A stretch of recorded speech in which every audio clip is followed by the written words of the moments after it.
Up, getting done with the movie, with the River Wild. There's some hand holding, little necking, little popcorn, little touching hands, stuff like that. We go into the Crow. This is where I decide I am going to try to use some fingers. Oh, Marcus! Yeah. Wow. And if you can't see it, but Marcus did just give me the international signal for finger.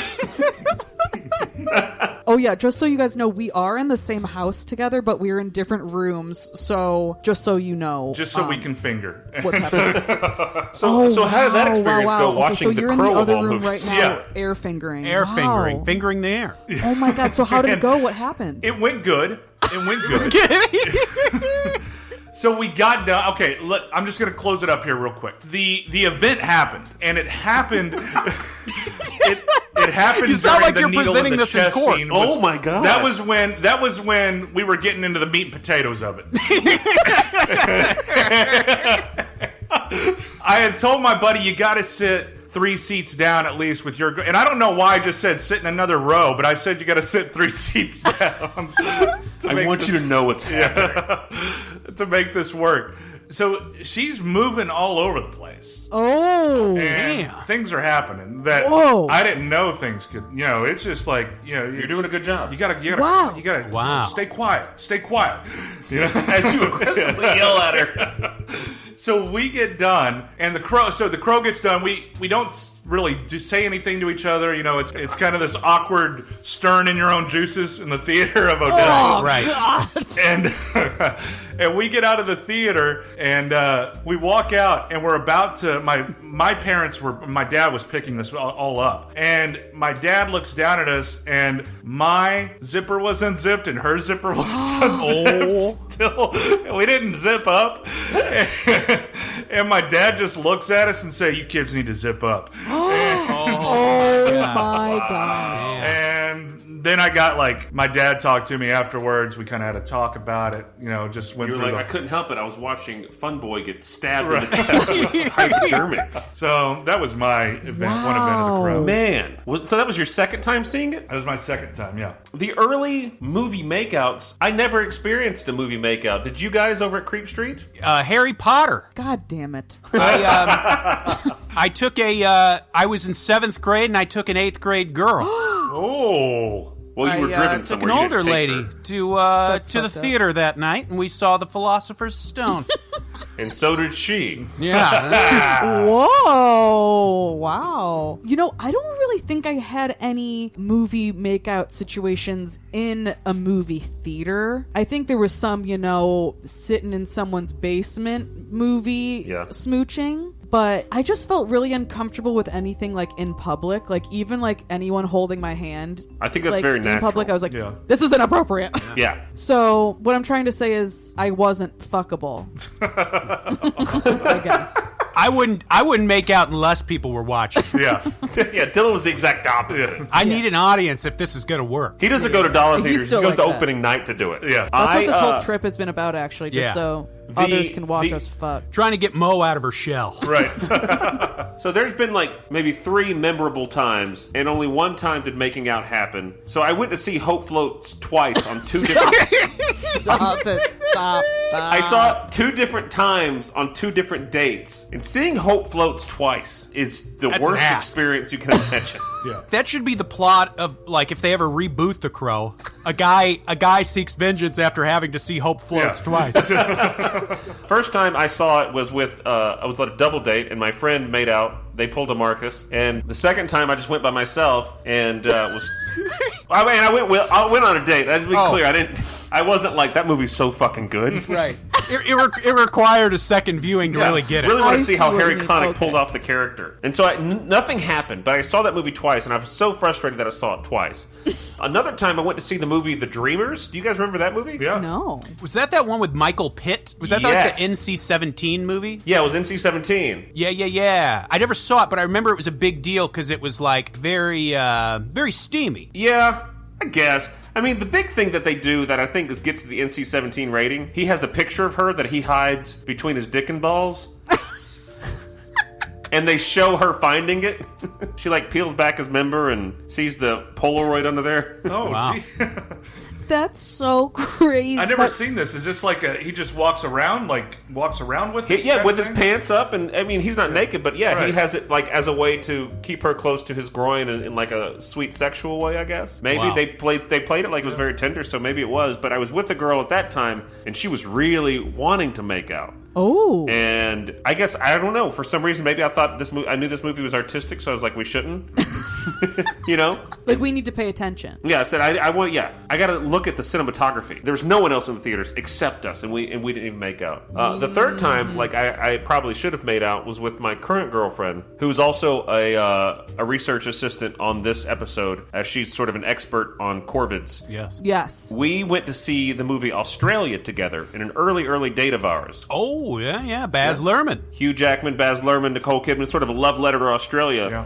But what it's really doing is showing this tragic moment in their history as they did they would kidnap Aboriginal children. Nicole Kidman and Hugh Jackman didn't. Oh, I see. To be clear, as actors, they never did that. Right. But they were trying to stop it in the movie. And I see. It's a long movie. It's an epic. It is. I remember that. And Lucy and I just sat there for about 2.5 hours, looking forward, not touching each other in any way. Mm-hmm. But like in my head, I'm like, I should do something. Yeah. And nothing happened. My back was sweaty. So I wasn't This as all smooth checks as Marcus. You know what? If you have any fun making out stories that you want to share with us over at BB Karate Podcast, hit us up. Send us those. We'll read them. BB Karate Podcast You really- at that sounds fun. gmail.com. Now, let's get into this movie, you guys. Did you like this movie? Oh, yeah. And it's funny because there's so many elements that could easily have made this film bad. Oh, absolutely. Like the fact that he'll just randomly pull out a guitar and shred. Like, that could easily fall into, like, just B-movie silliness, and yet somehow It works. It works for whatever reason. Yeah, I think they do a great job of taking the time. And I remember thinking that too, seeing it again. I hadn't seen it in, I don't know, maybe 4 years since we watched it last night again. But it's like those parts, those moments are kind of like it connects you, because we don't do a lot of connecting to who Eric Draven was before The Crow. No. And I think right. it really, he has a band, he has the Hangman's Joke. I mean, come on, they shred, I bet, dude. Yeah. They're crazy. Oh, yeah. Coffee houses all over Detroit Oh, hell yeah. are just sad about that they don't have these guys to line up anymore. But you have, this guy who's just, that's his home, is that guitar. If it's not Shelley, his guitar's name probably is Shelley. And, and it's just, that's where he finds it. That's where he finds his love that he can't go back to anymore because she was so brutally beaten and raped. Wow. Right. Yeah, what a good... I didn't think about that at all with, like, that guitar. Wow, Marcus, that was great. Yeah. Thank you. That really, blew my damn mind. Other than Sarah, it's really his only connection to... Don't do weird stuff with Sarah. That just gets off. No. Right now. Of course. Right. This movie opened May 13th, 1994. Wow. And I'm assuming that was a Friday. That was. May 13th was a Friday. May's not a bad release date. No, it's not. No. This movie was originally supposed to come out straight to VHS, Really? but Miramax sort of stepped in, gave it an extra boost, and no, we're releasing it at theaters, which ended up being a smart move, because the budget for this ended up being what, Marcus? Do you have that? $23 million. And at the end, after box office tally, what did we end up with on this? $94 million. Over three times what you're getting. Wow.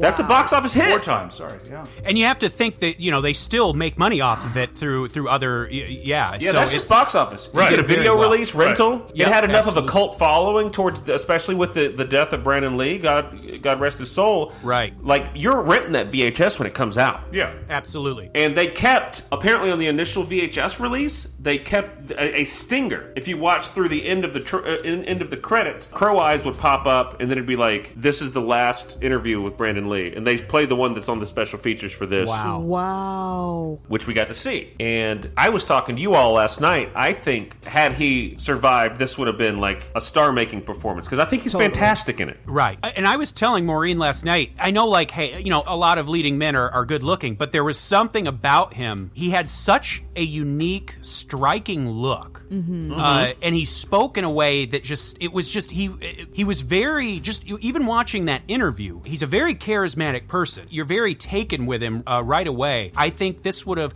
I mean, it seems cliche to make those Heath Ledger comparisons, but I really, like, you see... They look alike. You see, like, a Heath Ledger in him. You know what I mean? You see this, it's kind of that indescribable quality in him. Sure. And, you know, there are also some, I don't know, I don't disagree. I thought there are a lot of similarities. The way he talks sometimes is very Joker-esque. I refer to the Joker specifically. Right. But I could see Heath Ledger as well. But, like, just like the Joker, Brandon Lee wanted to apply his own makeup because he thought it looked too polished when the people did it, the professionals did it. So, you know, there's these people, the voice is very similar to the Joker at times. When he screams out of nowhere, like the way the Joker would go, "Look at me!" Yeah. You get to hear that sometimes. Right. And even when he's not, like, he's also, there's sometimes where his voice is very soft and very well-spoken, like, articulate. It's how it fluctuates, too, but it's not, like, in a way, like, he's not having proper command of his voice. It's a choice. And it's a very, you see these soft, well, throughout the film, you see these wonderful soft moments, like when he sees the children trick-or-treating, things like that, these wonderful, you see that this is, at its core, this was a good man. You know, he does a really good job at communicating that. This movie, based off a comic book, not necessarily even a successful comic book. Pretty much an underground kind of comic book, Written by James O'Barr, who's a unique character in himself. He wrote this after his love of his life was killed in a drunk driving accident. Oh my he God. said it took him 8 years to write because it was so hard for him to do. Very sad, tragic thing. And he just got it. This was his therapy, writing this. Said he started in 81 and finished in 89. Eventually this gets picked up by a lot of different studios.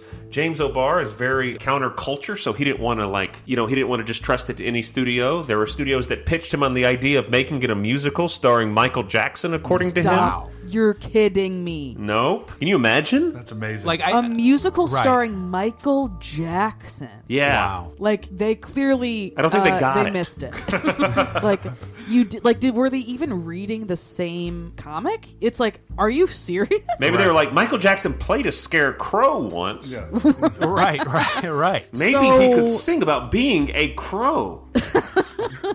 You get $80 million right now. Right now. Right. There, of course, is the tragedy of Brandon Lee's death, but there are also several, because of that, this movie takes on a certain amount of gravitas when it talks about the legends around it and the facts about it. What else should we touch on, Marcus? We should talk about the cast, not just Brandon Lee in this movie. Because everyone's so good. Everyone is. And So good. many character actors that we've seen throughout the years now in a lot of different things. But, you know, along with Brandon Lee, you know, we have Ernie Hudson, just top of the line, Sergeant Albrecht, who's just, you know, he's a man's man, he's a cop's cop. He doesn't play dirty, doesn't want to do what the Detroit PD wants him to do. He doesn't want to keep his mouth shut. Right. And because he did the right thing, he ends up getting bumped down off detective and just becomes a patrolman. His performance is absolutely great. Ernie Hudson is one of those guys who, again, just doesn't look like he's acting. Ernie Hudson looks like he's he's Ernie Hudson in every movie. Yeah. Ghostbusters, anything that he's in. He's so good in Basketball Diaries. Yes. Yeah. Love that movie. I've Who never else we got? seen it. I gotta watch it. You have a fun one, too. Michael Massey, Fun Boy. He's been in a lot of different things, too. Of course, now he's passed on, but we'll get into it a little bit more. He was the one who unfortunately pulled the trigger when the death of Brandon Lee occurred with the prop gun and everything, too. You have Michael Wincott, great villain guy. He's been a villain in quite a few Michael movies. Wincott plays Top Dollar, the main villain. So you have him. You also have David Patrick Kelly as T-Bird. Mm-hmm. Oh, yeah. He has been in a lot of things. I mean, recently you've seen him as Charlie in John Wick, the cleanup guy. Yep. He was also Sully in Commando.